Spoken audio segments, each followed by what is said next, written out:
in the booth. Got that rust spot that we showed you in the previous video on this car all taken care of. So we're gonna grind all of this out. We're gonna get all of this metal repaired back to where we're at good metal. We're gonna rust treat anything that needs it. We're gonna go as deep as we need to and end up blending back into this quarter, and hopefully we can make him like new again. And all looks really good inside of that rocker. So basically what we've got to do now, we've got to blend and match this red on the car. It's got a lot of orange in it, so I've come up with a color, did a little bit of tinting, some spray out cars. What we're going to do now is go ahead and lay down an inner coat clear, which I've got in the gun right here. It's basically going to fill in any sand scratches, anything we might have before we lay down our base. Really important on metallic colors. I don't think so much important on just a solid base color, because it's very forgiving. What we're going to do now is go ahead and lay down one coat of that inner coat clear, and then we're going to start following that up with base. Once we get our base on there, we're going to get that primered spot covered first, and then we're just going to start kind of stepping that out a little bit, 4 to 6 inches or so at a time, and just kind of fanning out. And as we do that, it's going to create this good transition to where your eye's not going to see any color change. Plus our color's really close anyway. We could probably almost panel paint this as good as it is, but let's get going. All right, so we've got the base mixed up in the gun. Figured I'd show you what we're using. So all right, what we're using on this one right now is a SATA. We swapped over to those guys, and I gotta say, so far, really loving the guns, loving the quality, the way that they spray. Couple things about these. One, we've got these RPS cups that they use. I've never really loved them.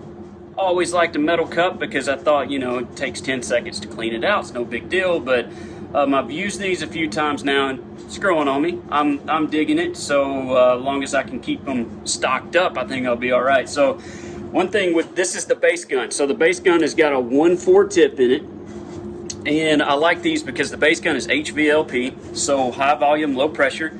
We're going to get good coverage out of that. But also they color code these. So this one's green, so we know that's going to be our base gun every time we go in there, and we don't have to mess around looking at it. So then here is our clear gun. Check that out. Now these are the Jet X 5500s. Now the clear gun is an RP.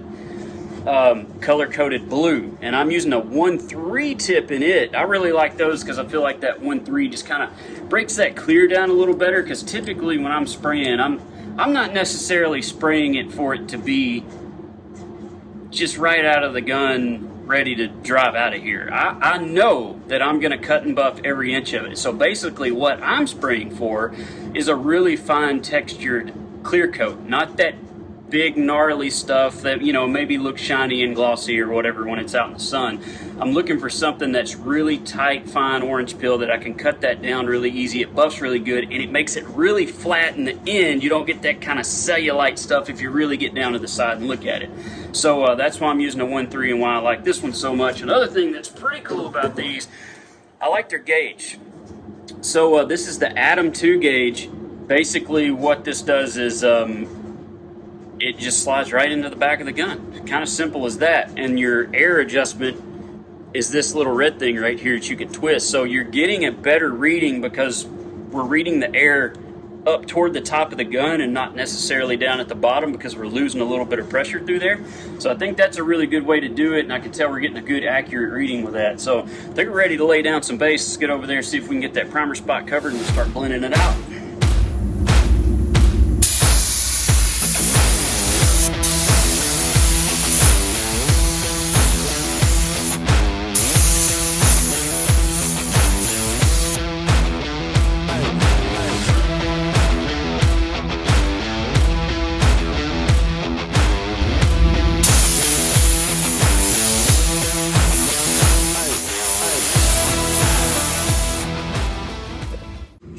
So that last little one right there where you started seeing that flick of the wrist, that's where we're kind of starting to blend out right there. We got the primer spot covered really nice. It's looking good. So we're just going to continue to step that out a little bit. I'm going to do it a couple of more times. So basically where we kind of fanned out right there, we came just a few inches past this jam. What we're going to do is come out a little further the next time and a little further. And we're going to have our blend kind of where it stops in this tight spot. I think that always helps a little bit too, where you're not stopping a blend in a big portion of the car. So we're going to take that back. I'll go ahead and get that done, and then hopefully we can get some clear on it and it'll be ready to go.